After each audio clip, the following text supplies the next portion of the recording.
तो कहानी की शुरुआत होती है 2007 के द जूनियर वर्ल्ड चैंपियनशिप से, जहां पर हम इस ड्रामा के हीरो लीगन को देखते हैं जो कि अभी 13 साल का है। यहाँ पर टेनिस टूर्नामेंट का फाइनल मैच चल रहा होता है। लीगन काफी अच्छा खेल रहा होता है और फाइनल जीतने के बेहद करीब होता है। वहीं पर हम उसके छोटे भाई लीशिन को देखते हैं जो कि लीगन की दूसरी चीजों में मदद कर रहा होता है। जब लास्ट राउंड चल रहा होता है तो लीगन काफी सारे पॉइंट्स स्कोर करता है। उसको जीतने के लिए बस एक पॉइंट चाहिए होता है और वो स्कोर कर भी लेता है, पर अपोनेंट के हाथ से टेनिस रैकेट छूट जाता है और वो लीशिन को लगने वाली होती है, जो कि लीगन देख लेता है तो वो लीशिन को बचा लेता है, पर उसके हाथ में काफी गंभीर चोट लग जाती है। लीगन हमसे कहता है कि काश उस दिन मैं लीशिन को बचाने नहीं गया होता, पर ये सोचने के अलावा मैं कुछ नहीं कर सकता क्योंकि पास्ट को बदला नहीं जा सकता। मैंने अपनी इस बैड मेमोरी को भूलने की बहुत कोशिश की पर कभी नहीं भूल पाया। फिर हमें प्रेजेंट का सीन दिखाया जाता है। हम लीगन को प्लेन में देखते हैं। उसी प्लेन में उसके मॉम डैड और उसका भाई लीशिन भी होता है। लीगन की वाइन खत्म हो जाती है तो वो वाइन लेने के लिए आता है। वहीं पर हम ड्रामा की फीमेल लीड को देखते हैं जिसका नाम क्योंगजू है। उसको लीगन की बात करने के तरीके से समझ आ जाता है कि उसकी हालत ठीक नहीं है। उसकी किसी बैड मेमोरीज की वजह से उसकी दिमागी हालत ठीक नहीं है, वो डिप्रेशन में है। वो अपना सेल्फ कॉन्फिडेंस खो चुका है और हर वक्त बहुत ज्यादा स्ट्रेस में रहता है। एयर होस्टेस लीगन के पास क्लास रियूनियन का इन्विटेशन कार्ड देखती है तो वो उससे पूछती है कि क्या वो जाएगा। लीगन कहता है मैं जाने के बारे में अभी सोच ही रहा हूँ ताकि अपनी फर्स्ट लव से मिल सकूं, पर मेरे जैसा लड़का अपनी फीलिंग्स कन्फेस करेगा तो उसको पसंद नहीं आएगा। सही कहा ना? क्योंगजू अपने मन में कहती है इसमें पूछना क्या, ऑफ कोर्स वो मना कर देगी। क्योंगजू वाइन पीती है तो उसके लिप्स के ऊपर निशान बन जाता है तो लीगन उसको ही देखने लगता है। क्योंगजू कहती है क्या हुआ, क्या तुम्हें मुझसे कुछ कहना है?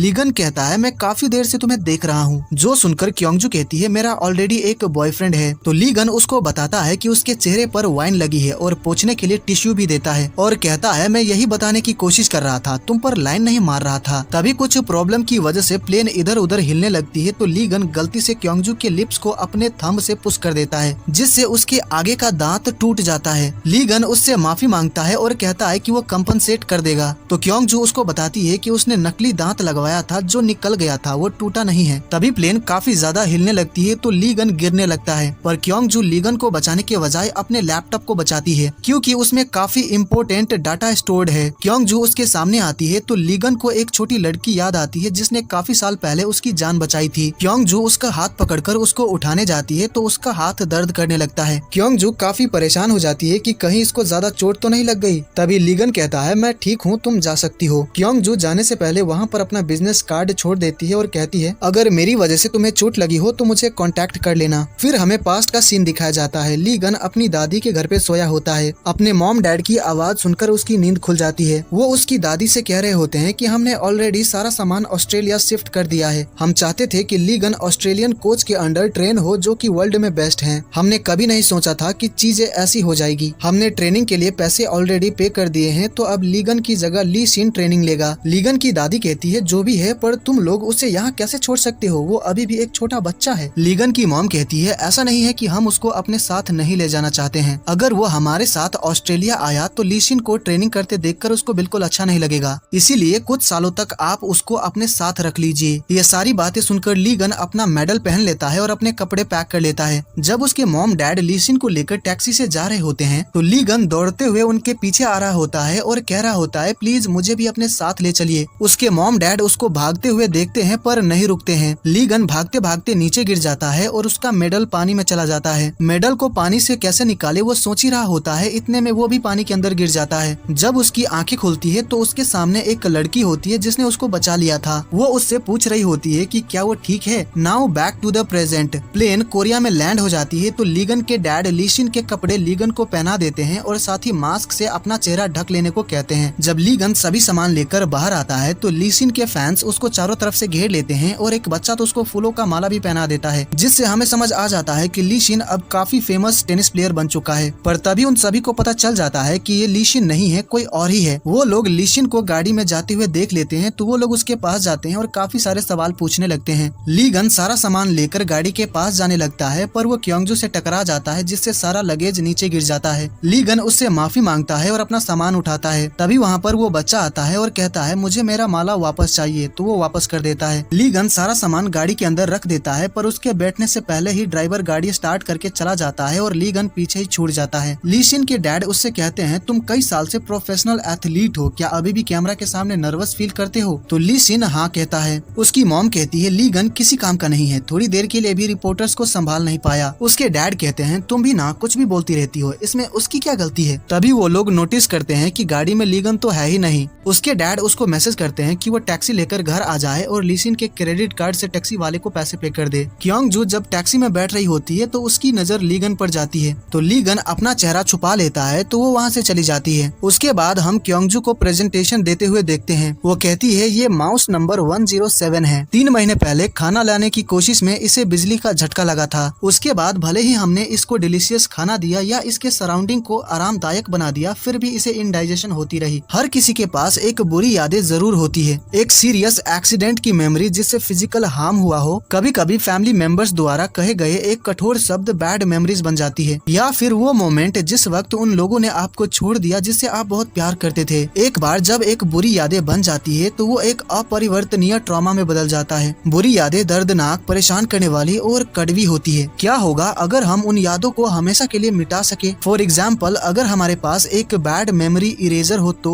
फिर हम लीगन को देखते हैं जो कि टैक्सी से नहीं बल्कि बस से घर आता है। तो उसकी मॉम उसको कपड़े चेंज करके आने को कहती है ताकि वो खाना खा सके। लीगन जब अपने रूम में होता है तो उसकी मॉम किमची लेने आती है, तो लीगन कहता है आपने मेरे रूम में किमची रेफ्रिजरेटर क्यों रखा है? उसकी मॉम कहती है ये रूम पहले से ही किमची स्टोरेज रूम था, वो तुम थे जो कि यहाँ पर शिफ्ट हुए थे। लीगन जब खाना खाने के लिए बाहर आता है तो उसके डैड उससे कहते हैं तुम हमेशा ब्लैक कलर के कपड़े ही क्यों पहनते हो? इसके अलावा और भी बहुत सारे कलर है, वो ट्राई क्यों नहीं करते? तो लीगन हमेशा ब्लैक कपड़े पहनने के लिए माफी मांगता है, जो सुनकर उसकी मॉम कहती है तुम हर बात पर माफी क्यों मांगते रहते हो, कुछ और भी तो कह सकते हो। लीगन कहता है इसके लिए मुझे माफ कर दीजिए। तो उसकी मॉम कहती है तुम नहीं सुधरोगे। उसकी मॉम ने लीसिन का फेवरेट खाना बनाया होता है पर लीगन के लिए कुछ भी नहीं। उसकी मॉम अपने हाथों से प्लेट में खाना रखकर लीसिन को देती है पर लीगन को नहीं। लीगन हमें बताता है कि मेरे मॉम डैड हमेशा लीसिन की ही परवाह करते हैं, उसे बहुत प्यार देते हैं, पर इस घर में मेरी कोई वैल्यू नहीं है, वो सभी मेरे बारे में जरा भी नहीं सोचते हैं। यहाँ तक कि हमारे घर में एक डॉग है जिसकी वैल्यू मुझसे भी ज्यादा है। लीगन डॉग को परेशान करने लगता है तो वो उसको काट लेता है। फिर हम क्योंगजू को हॉस्पिटल में देखते हैं। हॉस्पिटल का डायरेक्टर कहते हैं तुम्हारा प्रेजेंटेशन बहुत बढ़िया था, तुम जानती ही होगी कि कल हमारे स्कूल प्रेजेंटेशन में मिनिस्टर भी आने वाले हैं, तो तुम्हें उनके सामने भी आज जैसा ही प्रेजेंटेशन देना होगा। क्योंगजू कहती है आप चिंता मत कीजिए, मैं सब कुछ अच्छे से संभाल लूंगी। डायरेक्टर के जाने के बाद क्योंगजू से बात करने एक डॉक्टर आता है जिसको क्योंगजू डेट करना चाहती है। उस डॉक्टर से बात करते वक्त क्योंगजू का दांत निकल जाता है। क्योंगजू को ऐसे देखकर वो सभी शॉक दे जाते हैं। क्योंगजू जल्दी से डेंटिस्ट के पास आती है और अपना दांत अच्छे से लगवाती है। वहीं प्रोफेसर हान कुछ डॉक्टर्स के साथ रात को डिनर पर जाने की प्लानिंग कर रहे होते हैं। तभी वहाँ पर क्योंगजू आती है और कहती है कोई कहीं नहीं जाएगा। वो सभी डॉक्टर्स को बताती है कि कल के प्रेजेंटेशन के लिए उनको क्या क्या काम करने हैं, तो वो सभी काम करने चले जाते हैं। प्रोफेसर हान कहते हैं तुम अच्छे खासे मूड की बैंड बजाने में एक्सपर्ट हो, तुम एक साइकाइट्रिस्ट होकर इतनी कोल्ड हार्टेड कैसे हो सकती हो? क्योंगजू कहती है मैंने ऐसा क्या कर दिया, मैं बस चाहती हूँ कि कल के प्रेजेंटेशन में कोई गलती ना हो। प्रोफेसर हान पूछते हैं कि क्या वो यूके से वो सारे इम्पोर्टेंट डॉक्यूमेंट्स लेकर आई है? क्योंगजू हाँ कहती है, पर जब वो लगेज खोलती है तो उसमें डॉक्यूमेंट के बजाय कपड़े होते हैं, जिससे उसको समझ आ जाता है कि एयरपोर्ट पर उसका लगेज एक्सचेंज हो गया था। क्योंगजू को उस लगेज में टैग लगा दिखता है जिसमें लीगन का नंबर होता है, तो वो उसको कॉल करती है पर लाइन बिजी बता रहा होता है क्योंकि लीगन अपने दोस्त गूबोंग से कॉल पर बात कर रहा होता है। लीगन कहता है तुमने अपने काम के वक्त मुझे कॉल क्यों किया है? तो गूबोंग कहता है एलिमेंट्री स्कूल के बच्चों को सिखाते सिखाते मैं काफी फ्रस्ट्रेट हो गया हूँ, तुम्हें क्लास रीयूनियन का इन्विटेशन तो मिला ही होगा, तो तुम जा रहे हो ना? लीगन कहता है कि उसने अब तक डिसाइड नहीं किया है। तो गूबोंग कहता है रीयूनियन पर तुम्हारी फर्स्ट लव भी आने वाली है, तो तुझे तो जाना ही चाहिए, वहाँ पर जाकर तू अपनी फर्स्ट लव से अपनी फीलिंग्स कन्फेस कर देना। लीगन कहता है अगर मैंने अपनी फीलिंग्स कन्फेस कर भी दी तो मेरे जैसे लड़के को क्यों पसंद करेगी? तो गूबोंग कहता है तू बहुत ज्यादा फ्रस्ट्रेटेड है और तुझमें सेल्फ कॉन्फिडेंस की बहुत कमी है। देख, प्यार और करियर में सक्सेस पाने के लिए सेल्फ कॉन्फिडेंस बहुत जरूरी होता है, इसीलिए अपने कॉन्फिडेंस को बढ़ा। लीगन कहता है तूने सही कहा, पर तू ये भूल गया कि एक एक्स्ट्रा कैरेक्टर कभी भी लीड कैरेक्टर की बराबरी नहीं कर सकता। लीगन बिग पिक्चर एजेंसी के सामने गाड़ी रोकता है और अंदर जाने लगता है, तो सिक्योरिटी गार्ड उससे कहता है कि आप यहाँ पर गाड़ी पार्क नहीं कर सकते, तो इसे यहाँ से हटाइए। फिर अगले सीन में हम उसको बाथरूम में देखते हैं, वहाँ पर लीशिन का एडवर्टीजमेंट पोस्टर लगा होता है, जिससे हमें समझ आ जाता है कि लीशिन बिग पिक्चर एजेंसी के अंडर काम करता है और लीगन लीशिन का मैनेजर है। उस पोस्टर को देखकर लीगन को अच्छा नहीं लगता है, तो वो लीशिन की आंखों को पेन से स्क्रैच कर देता है। जब वो बाहर आता है तो एक लड़की उसको रोकती है और कहती है आप तो वही लड़का हो ना, the legendary tennis genius. Ligand कहता है अगर तुम लीशिन के बारे में बात कर रही हो तो वो मैं नहीं हूँ। तभी वो लड़की कहती है आप लीगन है ना, द टेनिस प्लेयर। ये सुनकर वो सरप्राइज्ड रह जाता है और स्माइल करते हुए कहता है हाँ मैं ही हूँ। तो वो लड़की कहती है मैं आपकी बहुत बड़ी फैन हूँ, मैंने टेनिस खेलना आपकी फुटेज देखकर ये स्टार्ट किया था। हमें यहाँ पर उस लड़की का नाम पता चलता है जो कि चासियोन है। चासियोन कहती है क्या आपने फिर से टेनिस खेलना स्टार्ट कर दिया है? आप पहले कोरियन थे जिसने वर्ल्ड चैंपियनशिप मेडल जीता था, क्या आप मुझे वो मेडल दिखा सकते हैं? तो लीगन कहता है कि वो मेडल मुझसे खो गया। तभी वहाँ पर एजेंसी का सीईओ मिस्टर होंग आता है और चासियोन को लेकर चला जाता है। उसी वक्त वहाँ पर लीशिन आता है और लीगन से कहता है कि जाओ मेरे लिए कॉफी लेकर आओ। लीगन जब कॉफी लेने आया होता है तो उसको क्योंगजू का कॉल आता है। क्योंगजू उसको बताती है कि हमारा लगेज एक्सचेंज हो गया है। तो लीगन कहता है हाँ मुझे पता है, मुझे एयरपोर्ट से कॉल आया था। क्योंगजू कहती है अगर ऐसा है तो तुमने मेरे इतने सारे कॉल्स और मैसेजेस का रिप्लाई क्यों नहीं दिया? तो लीगन कहता है इस वीक मैं तुम्हारा लगेज भेज दूंगा, तुम मुझे अपना एड्रेस मैसेज कर देना। इतना कहकर फोन काट देता है। इससे क्योंगजू को बहुत ज्यादा गुस्सा आने लगता है। वो कहती है वो खुद को समझता क्या है, उसे लगता है कि सिर्फ वो ही है जो कि बिजी है, ये आदमी मेरा दिमाग खराब कर रहा है। लीगन जब लीशिन को कॉफी देने आता है तो मिस्टर होंग एक डॉक्यूमेंट फेंक कर लीगन से रूडली कहते हैं जाओ इसकी कॉपीज बना कर लाओ। लीगन चासियोन से थोड़ी देर के लिए बात करने लगता है तो मिस्टर होंग बिना किसी गलती के लीगन पर गुस्सा करने लगते हैं और उसकी काफी बेइज्जती करते हैं। लीशिन सब कुछ देखता है पर वो मिस्टर होंग से कुछ भी नहीं कहता है। ऑफिस के सभी लोग लीगन के बारे में ही बात करने लगते हैं, उसकी काफी बुराई करने लगते हैं। जो सब सुनकर लीगन का सिर दर्द करने लगता है, साथ ही उसके राइट हैंड में बहुत दर्द होने लगता है। तो वो जल्दी से एजेंसी के बाहर आता है और हॉस्पिटल जाने लगता है। फिर हम क्योंगजू को देखते हैं जो कि लीगन को बहुत सारे वॉइस मैसेजेस करती है पर एक का भी रिप्लाई नहीं आता है, जिससे वो बहुत ज्यादा परेशान हो जाती है क्योंकि उन इम्पोर्टेंट डॉक्यूमेंट्स के बिना वो प्रेजेंटेशन नहीं दे पाएगी। कुछ देर बाद एक नर्स क्योंगजू को बताती है कि एक पेशेंट आया है जिसके हाथ में काफी दर्द है। ये प्रोफेसर हान का काफी पुराना पेशेंट है पर इस वक्त वो हॉस्पिटल में नहीं है, इसीलिए आपको ही उस पेशेंट को देखना होगा। जब वो उस पेशेंट के पास जाती है तो वो कहता है डॉक्टर मेरे हाथ में बहुत ज्यादा दर्द हो रहा है, प्लीज मुझे कुछ पेन किलर्स दे दीजिए। हमें पता चलता है कि वो पेशेंट लीगन है। क्योंगजू उसको देखकर काफी हैरान रह जाती है क्योंकि वो उसको पहचान जाती है कि ये तो वही लड़का है जिससे वो प्लेन में मिली थी। और यहीं पर एपिसोड 1 खत्म हो जाता है। तो गाइज ये वीडियो आपको कैसी लगी मुझे लाइक डिसलाइक एंड कमेंट्स के थ्रू जरूर बताइएगा और आगे के एपिसोड्स के एक्सप्लेनेशन देखने के लिए चैनल को सब्सक्राइब कर लीजिएगा। तो मैं मिलता हूँ आपसे अगले वीडियो में। Take care,